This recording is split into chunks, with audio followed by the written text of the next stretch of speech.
everybody. Welcome to La Lista, a Latinx writers podcast. I'm your host, Ruben Mendive. Today we have a new guest here via Zoom. I start every interview by asking my guests to introduce themselves. So your name and how you identify for the people at home. Thank you so much for having me, Ruben. I'm really excited. My name is Jorge Xolalpa Jr., and I am a Latinx writer, and I identify as gay. I'm a gay Latinx writer. I also use the word queer, so. Where are you from? So what's the short version? What's the long version? Well, I'm from Mexico, but I came here when I was 9, so I pretty much grew up out here. I grew up in LA, particularly Torrance, the south of LA. But yeah, I'm 100% Mexicano. You know, I'm always curious about like people that come here young. We came to Chicago from Mexico City when I was 3. So I have no real frame of reference for it. Mm-hmm. But I'm curious of what that is for a 9-year-old. Well, it's interesting because I do remember a lot. I remember particularly because I just actually, it was her 22nd year anniversary on Sunday. So I remember waking up and just going to the airport, and I asked my mom, I was like, where are we going? She was, we're leaving. And we got on a plane, and a couple hours later we were at LAX, and I was like, okay, is this vacation? And then they didn't actually tell me until I was in school. I was like, yeah, I think this is for good. So I remember everything. I do remember leaving my friends. I remember the first week I remember my first week of school too. It was very challenging because not knowing how to speak the language or knowing the language was very difficult. But yeah, I have a really good memory. And what was sort of your mom's reasoning for coming here, Well, she saw it as an escape. My dad had lost his job, and she was stuck in a 22-year marriage that was very abusive, both physically and mentally, psychologically. So when he lost his job, she always talks about the only valuable thing that she got from him was us, and also a visa, because he was an executive. So it was, as a Latino in Latin America, it's very hard to come to this country with a visa. So she packed her bags, she got us on a plane, and we left. We left. And then, my dad followed us. So he came, he was with us, but she just once I'm in the US, if he tries to touch me, I will put him in jail because this is in Mexico. So that was her motivation. And I made a film about that. So, it pretty much talks all about that. I'm curious about people. So what was your household like growing up? How would you describe it? Well, in Mexico, it was very different than what it was here, because in Mexico, my mom was a housewife. She was pretty much taking us to school, home. She just spent all her time at home being a housewife. And when we moved here to the US, things changed. And when I say she had to find a job, it's not that she didn't want to. She wanted to. She always wanted to work, but my dad just kind of kept her on a leash the whole time. So moving out here, we landed on my aunt's house, my mom's sister.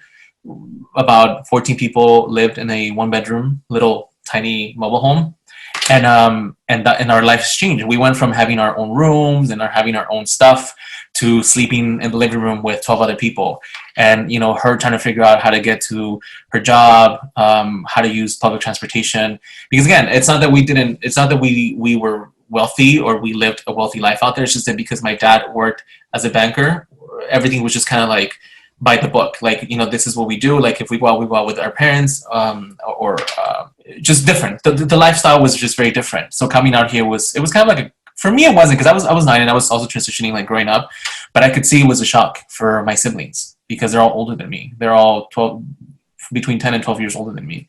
So having to come, having moved from a household where you're not worried about paying bills to having to find a job out here undocumented and having to worry about rent and things like that. It was a shock, but I think it's what made us what we are today, very resilient and very strong and happy. Did you know, growing up, that you were that you all were undocumented? I'm always, because, we grew up undocumented, so I'm always curious of everyone's sort of different. I think we know very young, but I'm curious about your story. I did, just because I've always been very curious. I always ask questions. I never understood why we needed a visa to come in, and why, because this became a document that my mom really protected, and we had it for, when they initially gave us our visa, it was for 12 years, which is unusual. They don't usually give visas, I don't know now, but back then it was very unusual. And it was always by the book. Let's not, don't cross the street. Don't break the law. Like, because we can get deported. And I never understood that. And I would always ask questions, and I could see my mom getting annoyed because she would have to explain to me.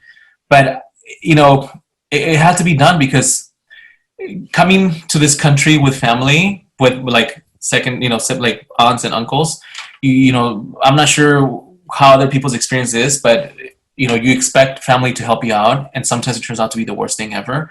And I remember they used to scare my mom. They used to tell her, "Don't go out because the cops will deport you. Don't take don't take Jorgito, or like me, don't take him to the park because they'll deport you." Like, and I remember moments when me and my mom would be walking to go to the grocery store, and like she would see a cop and we would hide. I'm like, "What are you doing? Like, why are we hiding? Like, are we criminals? Did we break the law?" And it wasn't until we left that household, that energy, that environment, that other people would tell us, "No, that's not true. No one's going to deport you. Like, it doesn't work that way. And having your visa, your permit stamped, you're good, But it's different, it is definitely a culture that was really a shock. And that's why I always knew growing up that a visa was important. And I always had in mind the year 2003, because that's when our visa would expire. And I didn't know what was going to happen. Are we going to get deported? And then 2003 came, and it was like, no, it just expired. That's it. Now you get to live undocumented. But I knew that I couldn't get a driver license or an ID or anything like that. And I never let it affect me. I knew that there were certain things I couldn't do. But I've always been of this perspective where we'll deal with it when we have to cross that bridge, And when college came, it was kind of like, well, I have to pay out of pocket. But, this is what it is. I would like to get a sense of people in like their teenage years, like high school. So like 14 to 18, I frame it in like, who were you at that time? Who were you pretending to be? And how did other people see you? I was very weird. I still think I was very quiet. I didn't really have friends, which is strange because I'm very friendly now, and I talk to a lot of people. But I was a person who I would grab my lunch and go sit like at an empty like playground just by myself, like far away, like I don't know how familiar you are with the area, but I went to a middle school called Berendo Middle School, and they had like this playground that was all the way like at the back where nobody would go, and I would just go sit there like by myself. And I didn't really have friends, just because again, when I came here on I entered 5th grade, and then between 5th grade and 6th and 7th grade, I learned how to speak English, but I was still too shy. I wouldn't speak it because of my accent, and I would just rather hang out by myself. And now that I think about it, that's around the time when I started to discover that I was like different, that I was gay, because I would just feel different. And I think that's the time also when I became a storyteller, because I would write a lot. I would just write a lot. Like I would write diaries, like I had like a diary or like a journal, but I would make up stories that didn't even make sense. Like, and today this and this happened, and it's like, that didn't happen, but that's what I would do, and it was, I called myself as a weird, I think I was weird, but I was just very like intuitive also. And I would rather just be by myself because it helped me in the transition. So after high school, did you know what you wanted to do? Did you have a plan? Did things go according to plan? I thought I was going to join the military because I was in ROTC for 4 years. And I was very competitive. And I started to become more like aware of people and became more friendly. And I actually started making friends in high school. But nothing of what I thought I would be doing is what I'm doing now. I mean, my whole plan was join the Air Force and maybe I can become documented, and because I've always had a fascination with airplanes, and that was my number one, like, and I don't like the word dream, but I use it in this sense. That was my dream, to become a commercial airline pilot.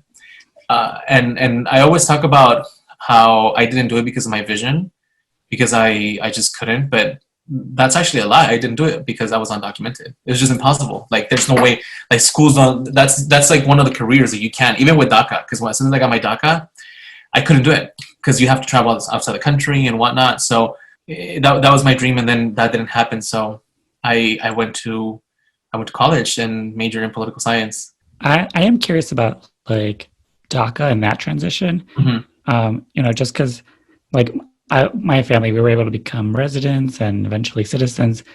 But I remember, I think I was like I was actually applying for my citizenship when DACA was like announced, and like, so I'm curious. Can you just explain it to someone that doesn't really know that much about it, like what that meant and like what has it been going forward? I'm gonna tell you. I'm gonna tell you what exactly happened because, and some people might get upset when they hear this, but I was a hardcore Republican in college. I even interned for Romney. I know. I know. Listen, I know. And when Doc, and when, I mean, listen, I was young and I was like all about like capitalism and this and that, you know. But I think it's just because that's just how my family like raised us, and I have to say that I'm very happy that once I kind of like woke up to it, I was able to change my whole entire family's perspective. Because when Obama passed DACA, when he introduced DACA, I waited a whole year because to me that was like that's unconstitutional, and then I was like, what the f are you talking about, Jorge? Like, what is wrong with you? It's like it's like right now, like I when people like they're like Latinos for Trump, I'm like, you mean like cockroaches for raid? Like, is that what you're saying? Like, it's almost like that was almost what I was doing, right? But I graduated college, and thankfully, before I graduated college, I feel like I had an epiphany, and I was like, what am I doing? You know, why am I going against something that's hurting my community? Why am I? And it wasn't even for. I asked myself these questions, like, are you doing it for attention? And I was like, no. And then I came to realize that it's just because it's the culture that I grew up in. You know, my parents were very conservative, and I was just scared to be who I was. And it's interesting because my mother always accepted me. Like I came out to her when I was 16, and she always accepted me. It was never an issue.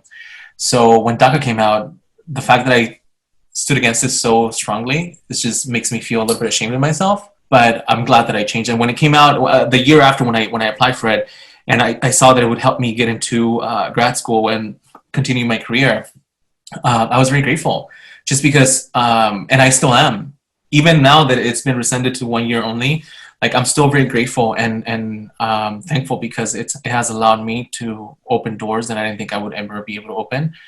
But I'll say this too, like, and I'm very open about this. With or without a paper, I am bound to succeed, and I'm not saying that like in a narcissistic way. I just know that I have to figure out a way. Like if they take it away, I have to figure out a way. I can't sit down and say, well, what am I going to do now?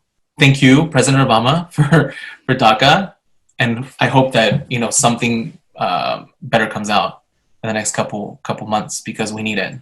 And so what'd you do after college? Like, again, did you have a plan? Did things go according to plan? Oh yeah, no. So I actually had this whole plan of like graduate law school and go work at Capitol Hill. I wanted to one day be in the Supreme Court. Like I wanted to do all these things, run for office. I mean, I was like, I can't run for office because I'm not a citizen or a resident, but I will get there. And I had this whole thing where like, you can go to New York and work in corporate law or immigration law. I just had this plan, and my mom was very excited because, I mean, all my siblings went to college except one of them, but all my older siblings went to college, but they weren't able to fulfill their careers because of being here in the U.S. So I actually had that chance, and I remember a week before graduating from college, I came across Black Swan, and I fell in love with the film, but I was so confused. I watched it for like 7 times back to back. Like it was a whole day, like watching it, and then I had this whole like rabbit hole moment where I went online and figured out like who made it, why did they make it. And I remember crossing the stage to pick up my degree, and all I wanted to do was just leave because I was going to go shoot a short film. So I don't know what it was. I mean, I know now. At that moment, I didn't know what it was about Black Swan that made me change my perspective, because I had spent 7 years in college to get that degree, to become an attorney, to go and work in law. And I remember my mom just kind of like having a panic attack. And she's saying like you realize that you paid for college while cleaning, because I built a cleaning company and I still had a job as well, because I didn't get a scholarship. She's like, you realize that you spent the last 3 years hustling to get you through this college degree, and now you're going to do something that's not going to fulfill you. And I was like, well, you don't know that. I was like, I have to give it a try. And this was around 2014, because that's when I started my career. And then 2016, things started to happen. And again, I have a very supporting mother, because at first she was like, I'm just worried that you're going to be broke all the time, and being an artist is not a career. And I think she just realized that things were happening. She kind of got on board, and I did something that really almost made her have a heart attack. She would always say, well, if this doesn't work, you can always go back to law. And that really irked me, because I don't believe in second plan. I don't believe in plan B. To me, that's just like automatically saying that I'm going to fail on plan A. So one day I grabbed my degree and I burned it, like literally burned it. And I told her now I can't. Well, I mean, I could request a copy, but I said to her, I can't. I was like, you got to stop saying that or I'm going to leave. Like, I'm not going to talk to you. She almost had a heart attack. But I burned the degree. I did. And she never mentioned it ever again. And so can we talk about that period where you're like, how do you go from being like, I have this whole plan, I'm not going to do that, I want to do film, and then start doing film? Like, because again, I'm sure there's a lot of people who are like, I don't even know where to start. Yeah. And from what I know about your story, it's like you sort of hit the ground running because it's something you wanted to do. Yeah, so I went on Craigslist to like find people to work with because they have a section, and then I started like getting involved. Like I signed up for like an LA casting because I was like, well, maybe I want to be an actor. Maybe I want to be.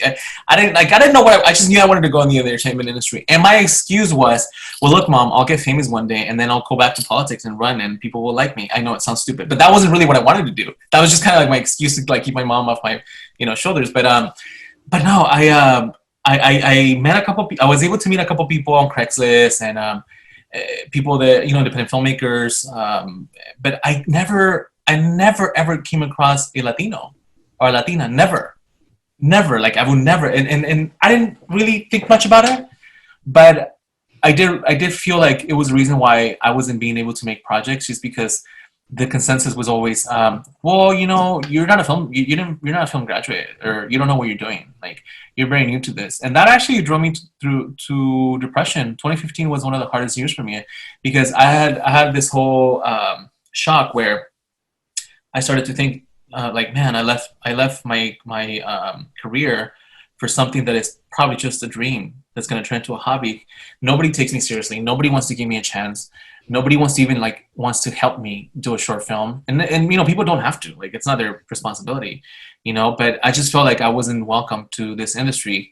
So I had a really rough. I had a failed suicide attempt in 2015, and when I came back, I would feel like I was reborn, because 2016 I had to move back home, and it was kind of a period where I had to just see everything and just think, what am I going to do? Am I going to go find an office job, or am I going to make films? And I remember my mom saying, she goes, well, you should give it a try. I mean, you've already given it a try for 2 years. Give it a try. So I came across Tangerine, and this story is very full circle, and I'm going to tell you why right now. I came across Tangerine, which I don't know if you've seen, with Maya Taylor. Okay. So you're the first one that's going to hear this. It's really exclusive. I just attached it to a project, and it's very full circle because I remember watching the film and seeing it, really liking it, but seeing that it was different. Like, cinematography was different. And I said, what do they do? So I went online and I Googled, and I saw they shot with a phone. And I know this sounds very arrogant of me, but I said, well, if they did it, so can I. Like, it was just kind of like a moment where I'm like, why are people like being so like picky about what they're shooting? Because going back to 2015, it was always, well, we don't have the right camera, or we don't have the right lights, or we don't have the right actors, And 2016, I didn't reach out to anyone. One day I just looked at my mom, because I didn't have any money, and I said, listen, I just need one chance. I need to shoot a film with my phone, and this is gonna help me. This is gonna help me come back to life, and it's gonna give me purpose. And I did. I wrote a script that was about 80 pages, and we shot it in 10 days with 2 actors who I adore, because it is because of them that I'm standing here. They saw me, they saw my willingness, and they gave me the opportunity to make a film knowing that I had no experience. And yeah, I mean, to tell you about that process, I didn't even know what cinematography was. I didn't even know what focus or exposure. I mean, there's a picture that I always post whenever I'm feeling down or whenever I want to motivate others. I literally have my phone on a tripod and I'm doing sound, because that's how I did it by myself. I did the whole film by myself. And then I came home. I would come home every day and edit and learn how to edit, because I didn't even know how to edit. To me, it was just common sense. I was like, well, I think I just have to put the file and cut it and put sound. Like, it was just it was my film school, part of my film school. And I remember finishing the film in a month, sending it off to festivals, and getting rejected and getting rejected and getting rejected. And I remember it was like rejection number 10 or something. And I remember going to my room and crying and just being so upset, and telling my mom, you were right. This is just a hobby. I'm not going to succeed. I should probably just go back and practice law or whatever.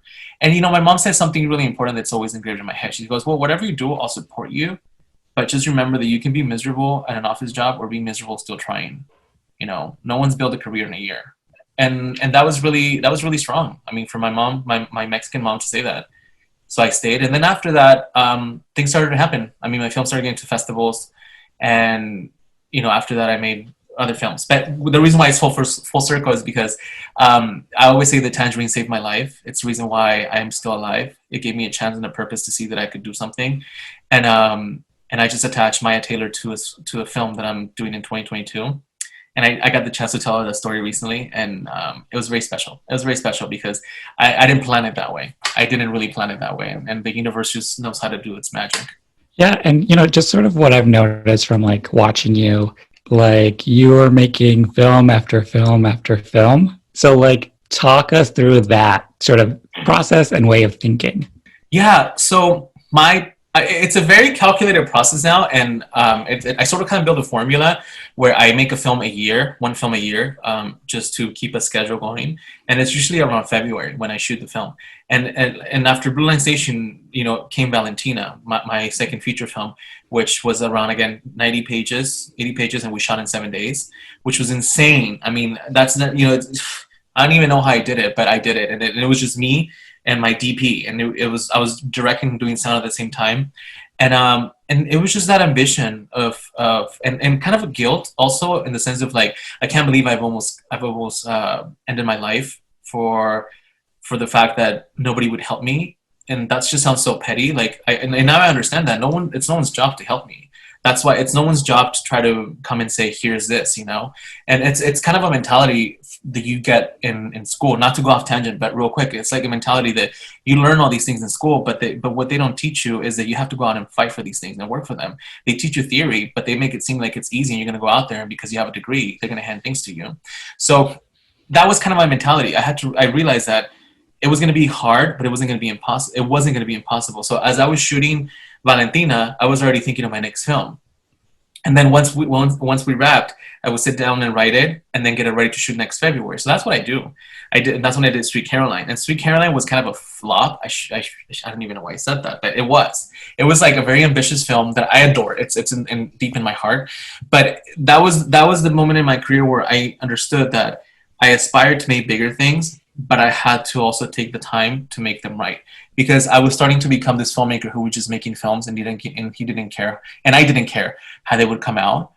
And part is good. It's good and bad. It's good because it was giving me the experience to grow, but it was bad because it was also putting me in a position where people were starting to say, "Oh, he just makes films because he can, and he doesn't care," you know.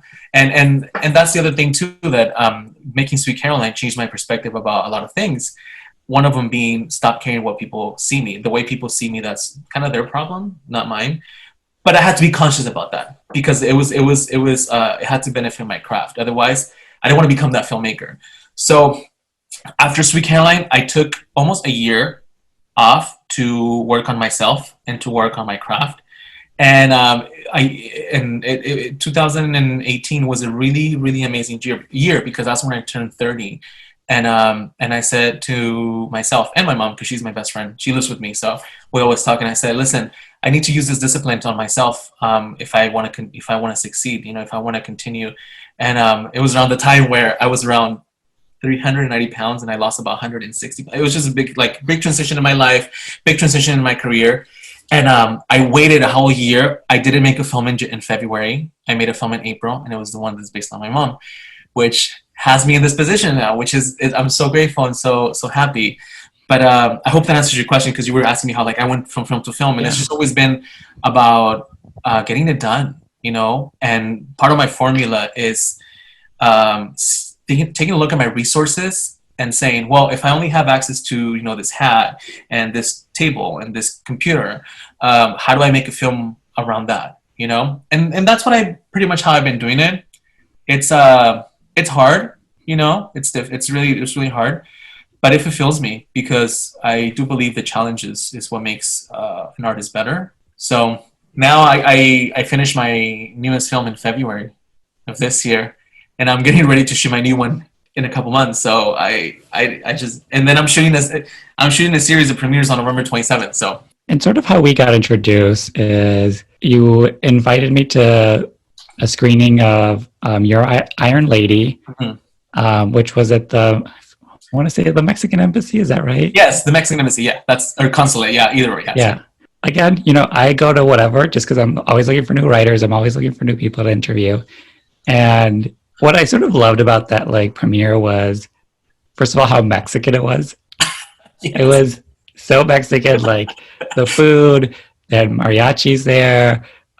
It was the first time in LA, which hasn't happened in a while, and it really like warmed my heart. I walked into a room and everyone was just speaking Spanish. Like that's so unusual for the spaces I'm in that when I saw it, I was like, oh, like, am I home?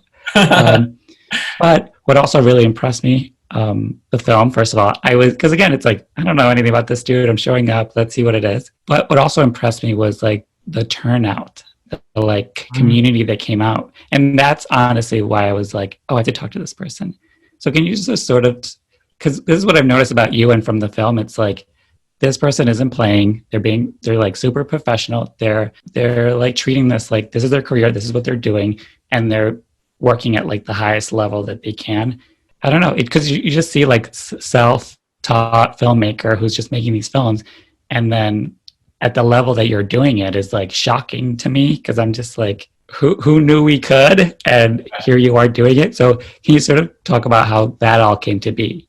Yeah, so it was actually as shocked as you are. I was shocked, just because again I took a whole year off.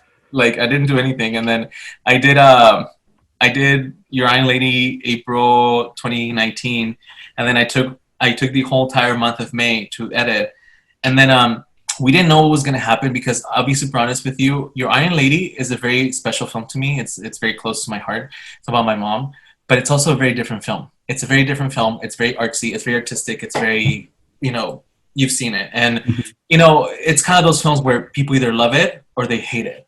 It's not in between. So I remember inviting people to the screening, which by the way was my birthday that day. Mm-hmm. Yeah, and it was really overwhelming in a good way. And we sent invites, and I remember the ambassador said, "Well, Jorge, like at least 200 people have registered." It's like, and they were like, but that always happens, they don't ever show up. I'm like, yeah. I was like, that's good. I mean, some people will show up, but then I started to get worried because people started to show up. People started arriving, and had a sponsor, had tortas chago. They were very, but we only. I was like, girl, there's only gonna be like 50 people, maybe even less. I was like, we'll have leftovers.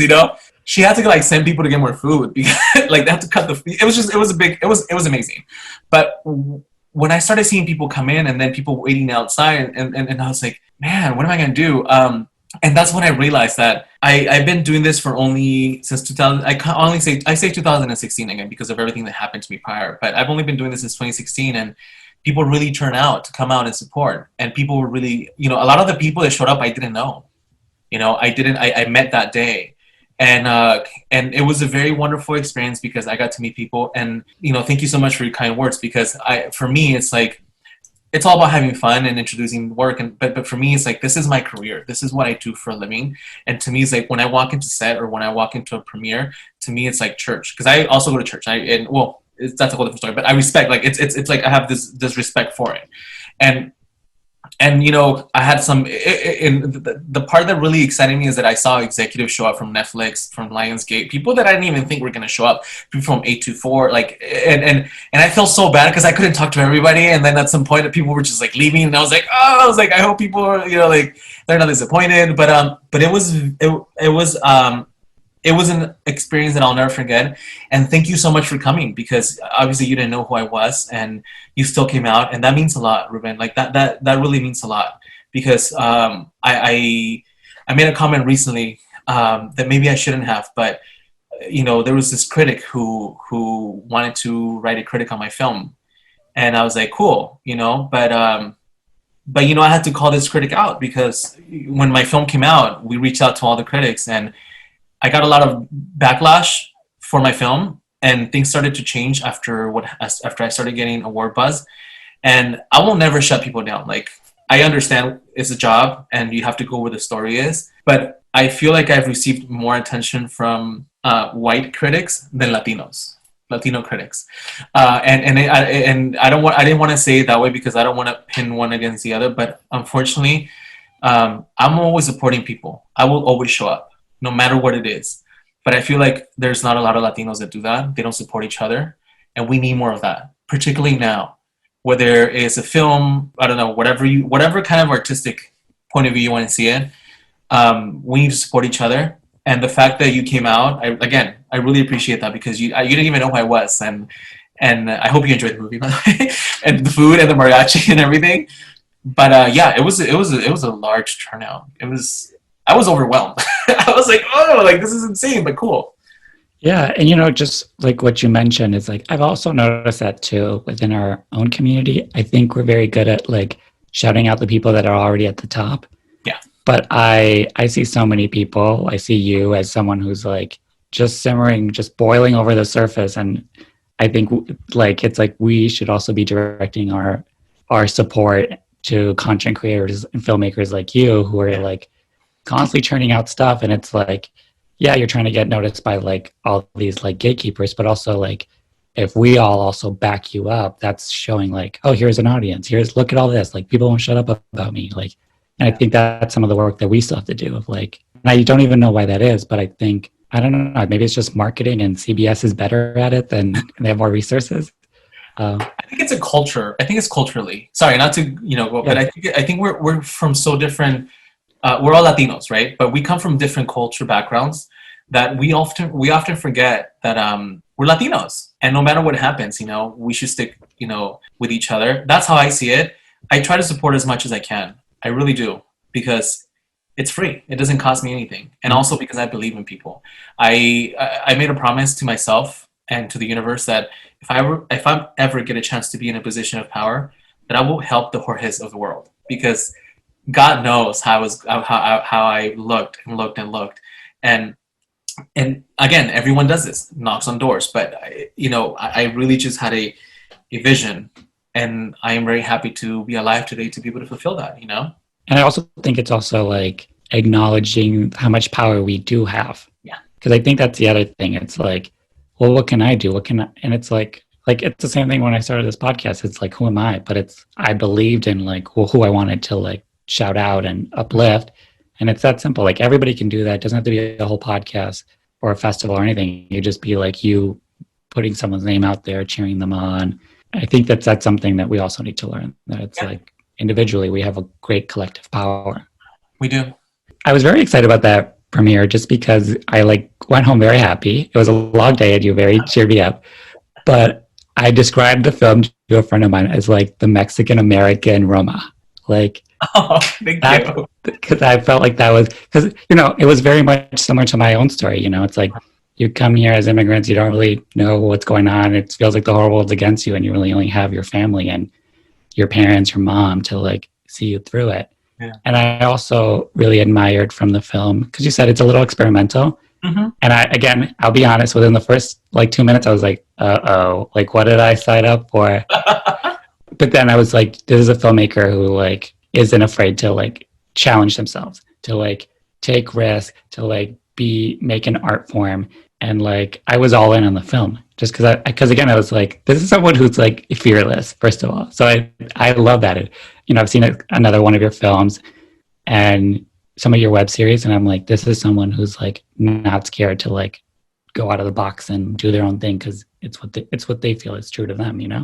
Yeah, I think that part of, I don't know. Actually, I don't even know how to define success, because I don't know when that will happen, or if it's happening, or if it's distant or now, or in the future. But one thing that I always have very engraved in my head is, whenever I get the opportunity to make a film with a studio, there's going to be a lot of yes and no's, but mostly no's, and there's going to be a lot of rules I need to follow, and I'm prepared for that. I'm 100% prepared for that, because I think that that's how you build power. That's how you build. They're offering you the support to make you become someone else, or something bigger. So you collaborate in a sense. But as an independent filmmaker, I have responsibility to myself. First of all, I have responsibility to my integrity and to my vision. And if nobody's behind me saying no, then I'm going to take the risk, because that's how you start.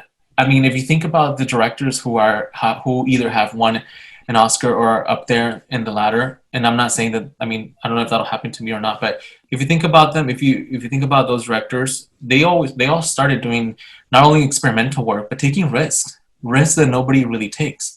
And that's what I like to do. I like to work with people that understand that. And sometimes they don't, but I like to, but it's kind of like an experience of getting to know me and getting to know them. Like my DP who shot Your Iron Lady, she just shot my latest film, which I would love to share screen with you if you like to watch it. And working with her has been amazing because she's very talented, but she's also very open. I mean, I met her the day we started shooting Your Iron Lady, which never happens. Like I had a DP who ended up dropping out because he took a job at Marvel, and he referred me to her. And I spoke to her the day before, and we met on set. And I said, listen, the other DP, who's a friend of her, I said he wanted us to do it CinemaScope and, you know, sort of black and white. And I was against it because it was a lot like Roma, but he's like, no, like it's good. So I agree with him, which I'm glad that he took a job, because I feel like that was the moment where I broke my integrity. Because when she came on board, I said, but what I really want to do is I want to do a film that's reminiscent of the 90s, 4:3, colors. And I explained to her, she goes, let's do it. And we did. And our very first scene that we shot was the scene of the fight in the kitchen. And she was freaking out because she's like, how are we going to have like 9 actors in one frame like that? And I was like, well, we're just going to have to work it out. It's a very tiny space.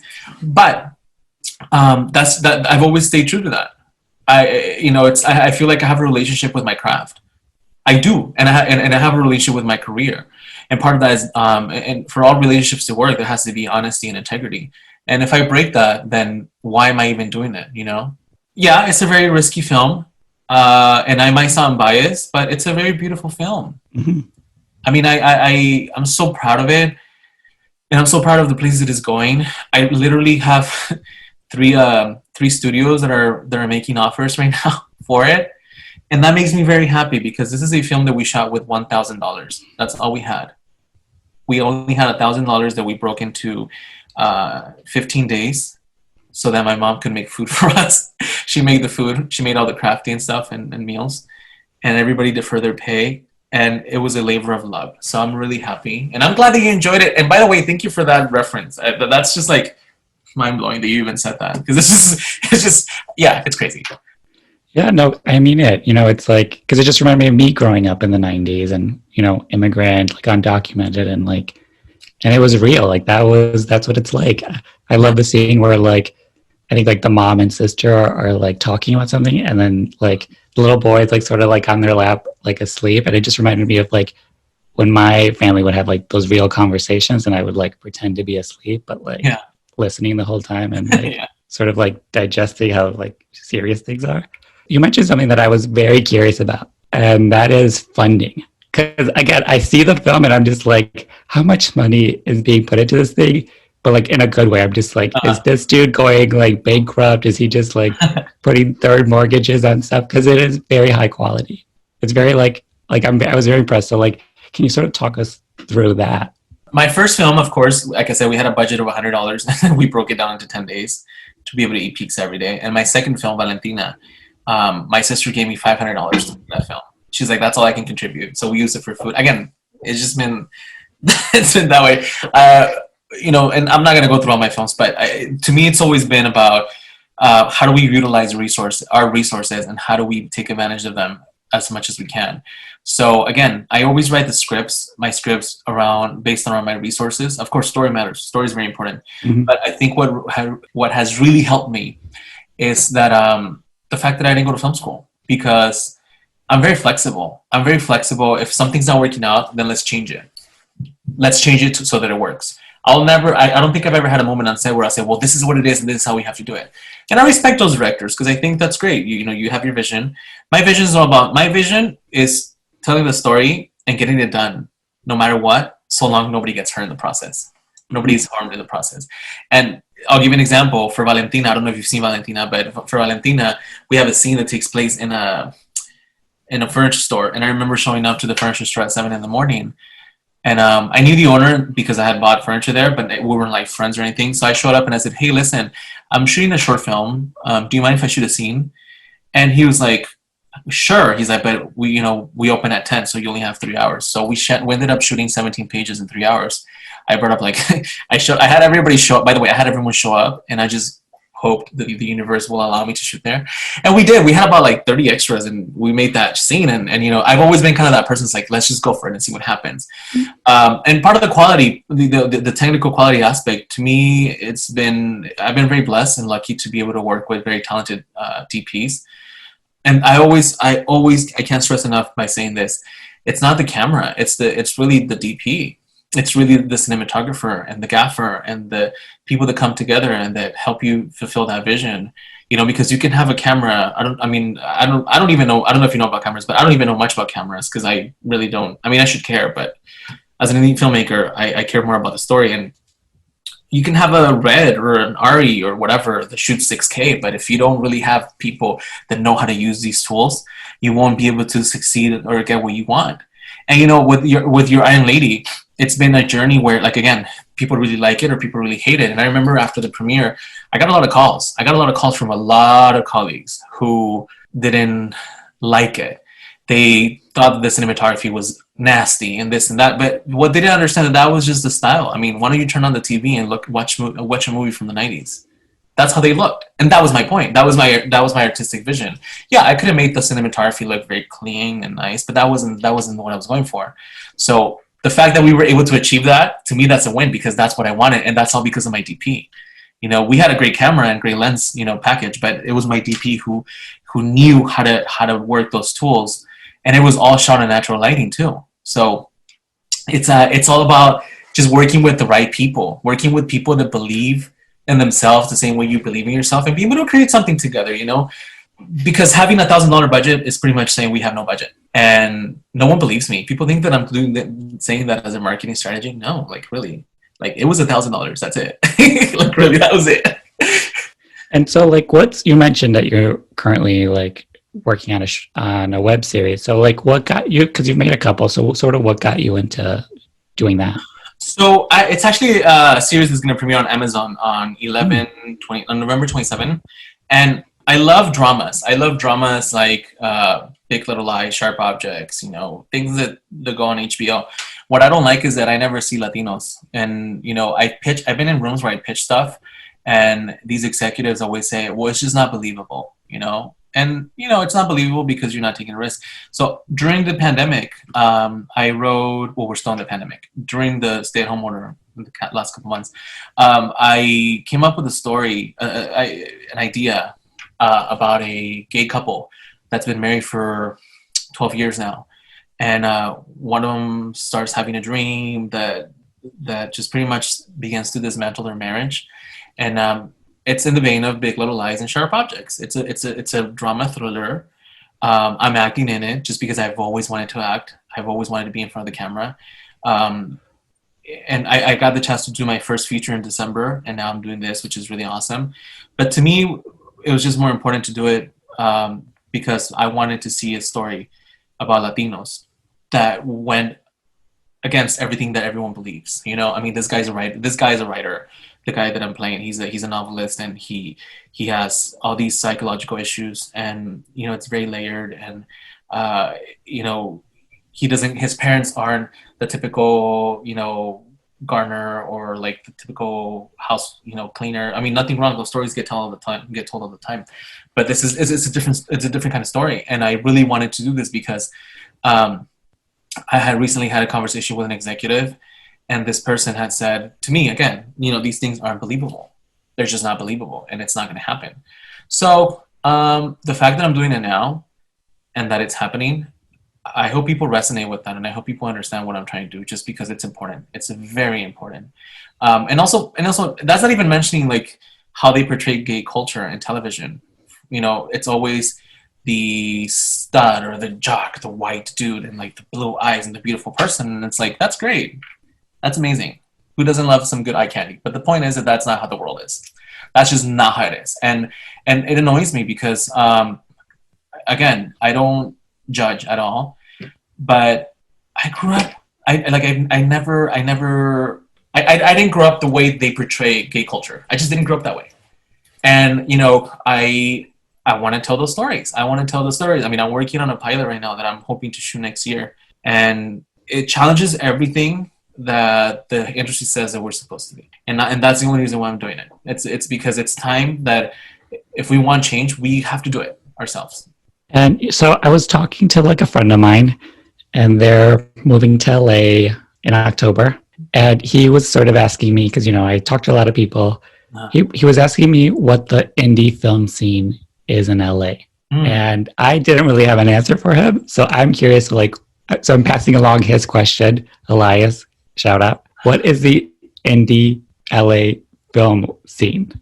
Well, Elias, man, that's such a difficult question because, oh God, here's what I'll say. The indie industry will be for you the way you treat it. Because honestly, if you come out here with a vision and you just stick to that, surround yourself with people that believe that too. Just because I think that this whole idea about the indie industry is so wrong. Like, you talk to people and they have this idea that independent filmmakers are filmmakers that make really terrible work. Or you talk to people that believe that independent filmmaking is making things like Moonlight. And to me, that's not independent. I mean, that was like a $5 million budget film. Mm-hmm. And yeah, it is considered independent to the industry, but that's still, I mean, you give me $5 million and I'll make 5 features, honestly, or even more, you know? But the indie industry out here, I don't want to, I'll only say based on experience, just do you and surround yourself with people that have that hunger of success, because you can so easily get caught up in what you believe the indie industry is. And next thing you know, you're in a group with a bunch of depressed people who just want to shit on people. I mean, for lack of a better word. So I feel like I don't know what to say, you know, I don't know what to say, just because I've been so focused on my career and focused on making my own projects that, Elias, if you want to make a project, just hit me up and we'll work together, you know? But I don't know what else to say in that sense. We've sort of been talking about like the filmmaking you're doing, and I'm very impressed with it. So I am curious of like, what has been the industry reaction, you know, like what have you sort of been able to like build from all these films you're making? I've been able to build really good relationships, and I feel really, again, blessed. I think I've said that a lot, but I really do. I'm in a position in my life where I'm able to do what I love. When I made my first films, it was never with the intention of selling them, which again, it's wrong. I should probably not say that, but it's the truth. You know, I talked to my manager a lot about that, because when I made Blue Line Station and Valentina and Sweet Caroline, it was more of like a way for me to say, hey, look at me, I can make films, you know? Whether they're good or bad, that's up to you, but I can make films. And I think what's going on is that there's kind of like this transition where people are starting to realize that you can do a lot with so little. And a lot of the reactions has always been like, what?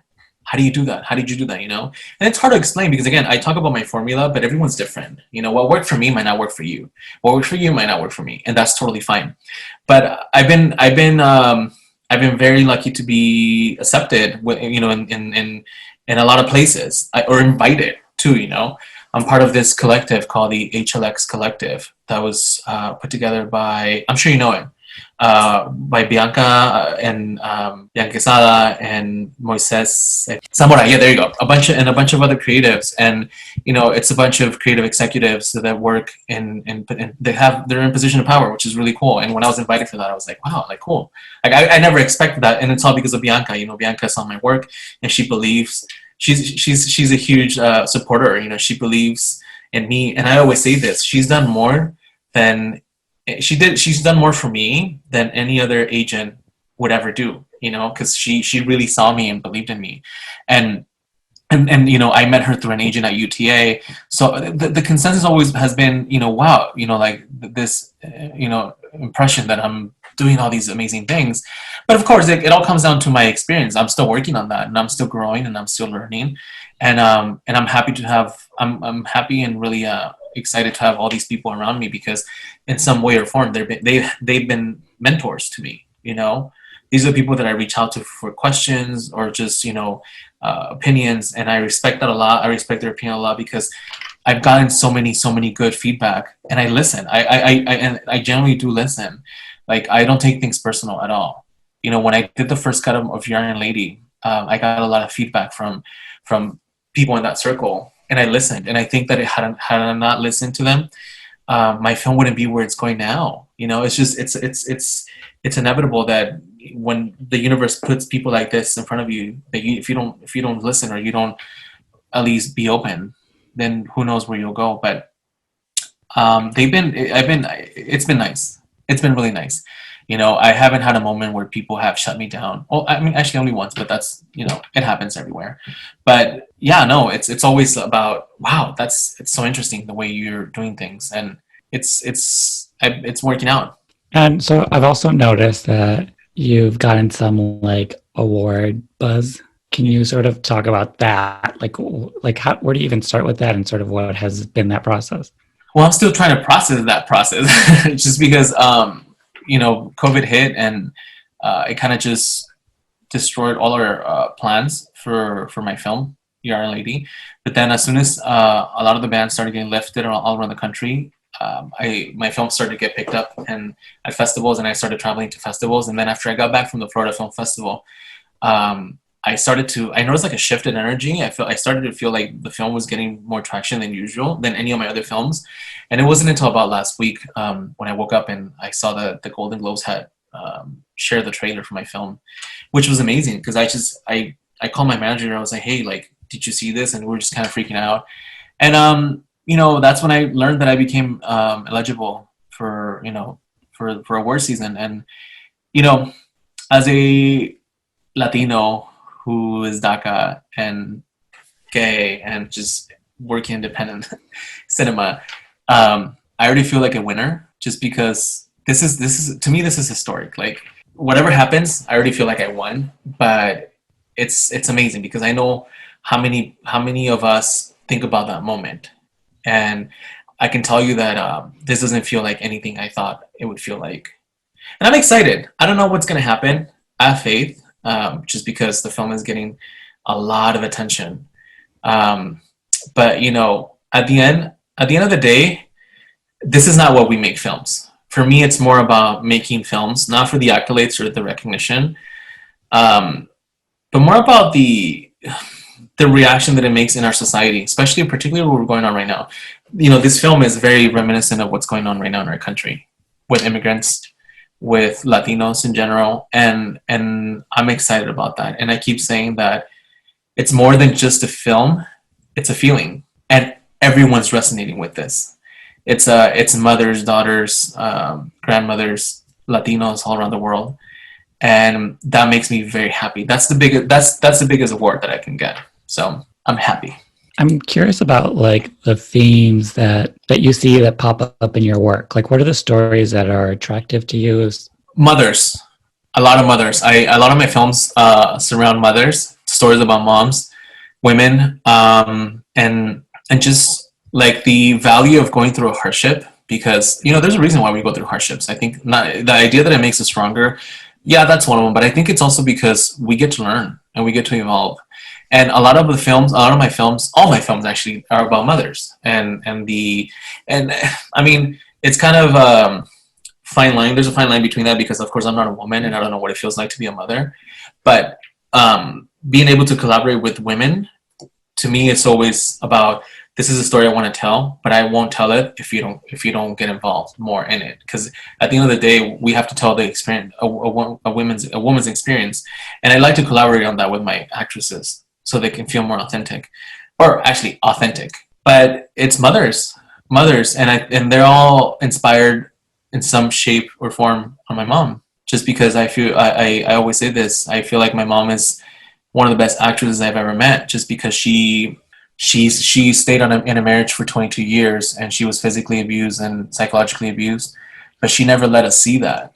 Like, I didn't know that until we moved to the US. And even then I didn't actually understand it until I turned like 20, when she would tell me stories. So a lot of the stories that I do are heavily inspired on my mother somehow. Yeah. And another thing I've also noticed is like, you're not afraid of silence, which is like something that's like maybe difficult for some writers, for some filmmakers. So can you sort of talk about that? Yes, I love silences. There's something so powerful. Not just silence itself, but like internal monologues. And sometimes my scripts, like for Melancolia, my new film that's coming out next year, the script was 38 pages only, but the film is 80 minutes. And I remember getting together on a table read, and we read it, and the actors were just like, how does this work? Like, this is going to be a short film. And I was like, I mean, yes, maybe, but no. And, you know, we watched the film, and the film is actually 82 minutes. And I'm not saying that the entire film has a lot of silences. It does. But there's a lot of internal monologues that happen. And as an artist, you don't realize that until you watch it. I mean, I realize that as I'm shooting, but as an actor, you don't realize that until you're watching it, because you get to see someone on a frame and you're like, oh my God, like I can totally see what they're doing without saying it. And I'm huge on that. I love that. I mean, I'm heavily inspired by European cinema, just because, you know, they take risks, and they're not apologetic at all. And, you know, it's important. I mean, I grew up watching a lot of European films, you know, at home. My brother and my sister would always bring DVDs, and they were always like foreign films, or international films, as they call them now. If it's one thing that I love a lot about silence, is that you're able to tell so much with so little, and that's rooted on my mom. I mean, I would remember like my mom scolding us with silence, and that's the worst. To me, that was the worst. Like, I would want her to like tell me what I'm doing wrong, instead of like ignoring me or just keeping silent. And it's something that I discovered as I keep growing in my career, and that I'm still fine tuning, because of course there's a fine line between silence and then having a scene that's really boring, you know. So I've been learning about that a lot, but I love the aesthetic of a good scene where the actor is saying something without speaking, and it also requires really good acting. And I've been very, very, very lucky, again, for lack of a better word, to be able to work with actors that are established in the industry. I mean, I had Laura Flores. I'm not sure if you're familiar with her, but I have Laura Flores and Plutarco Asa and Alessandra Rosaldo on my next film. And you know, working with them was was amazing. I mean, I was on the phone with Laura Flores for 2 hours because she was pitching herself. And I was like, Laura, I really love you. I've never met you. I want to work with you. But this is a supporting role that only appears for 12 minutes. I feel like if I'm going to work with you, it should be something bigger. And she's like, well, I disagree. And then I was on the phone with her for 2 hours, and she was telling me why she needed to do this role and why. So to me, that was amazing. Like, I get to die one day, tell my children when I have children, be like, hey, I got to work with Laura Flores, which is amazing. But yeah, no, I do love a good silence in film. I'm always curious about the writers that my guests are fans of. So this could be like heroes of yours, peers, friends, people you creep on Instagram who don't know who you are, but you're like obsessed with them. So who are some of those people for you? Two of my favorite ones for television would be David E. Kelly and Marty Noxon. I love everything they do, particularly what they've been doing recently. And they've inspired me to write those type of stories with Latinos, since they don't believe that not them, but like the industry doesn't believe that Latinos could be believable. And I've always been fascinated by psychological thrillers. So there's that. As far as film, one of my favorite writers is Michel Franco, who's a Mexican writer-director. He just had a film premiere at Venice, Nueva Orden, and I can't wait to see it. I have all his films. He's an amazing director. I love everything he does. And you know, he's so intuitive and very just very detailed. Some people, I have a couple colleagues in the industry who know him, and you know, in our circle, and I just feel like he's so misunderstood. But I understand him. And I understand his work. So if you hear this, Michelle, I love your work. I understand you. But I have others like you know, Gillian Flynn and Woody Allen, which I don't know if that'll get me in trouble, but I love everything that Woody Allen does. I love he's a writer that I have always admired, and of course Darren Aronofsky. I mean, you know, he's more of a director, but he also writes some of his stuff. But it's just kind of a mix. I mean, I didn't really grow up knowing a lot of Latino filmmakers other than Cuarón, Iñárritu, and Del Toro. And I respect them a lot because what they've done is very, very, very powerful. But at the end of the day, they don't represent me. They don't represent the person that I grew up, me growing up here in America, and in the US. The stories they tell don't represent who I am. And yeah, I'm very grateful that they're able to open those doors. But I never really grew up watching, and when I did, I didn't really identify with any of their work. But yeah, Michel Franco, I don't know why. I think it's because my aesthetic is a lot like his, and I love all his films. I just love them. And where can people follow you on social media? You can follow me at Jorge Xolalpa Jr. And I'm the only Xolalpa, so you'll be able to find it. It's with an X. So my last question is, I asked my guest to help me title the episode. Ooh. So the prompt is a blank Latinx writer. And in that blank, you can put more than one word. You can mix them all around. Just whatever feels true to like who you are, what your writing is, this conversation. I also like to use it as a recruitment tool so that when someone sees the title come up, they'll be like, oh, that's like me. Like I should listen to this. This is someone I can like find like community with. Oh God, I don't know. That's really difficult. You know, the only thing that I can think about, I was talking to my team earlier today, and someone called me the Iron Dreamer, and I didn't understand why. And I mean, it's because of everything that's going on. And I can only think of that. I don't know if that even makes sense. An Iron Latinx writer. I mean, I don't know. I just know that I'm made of steel. Nothing can hurt me. And I said this many times. Like I've literally died and come back to life. There's nothing that can really bring me down. So it made sense after they said it. So it made sense to me. So maybe that. No, I love that. And with that,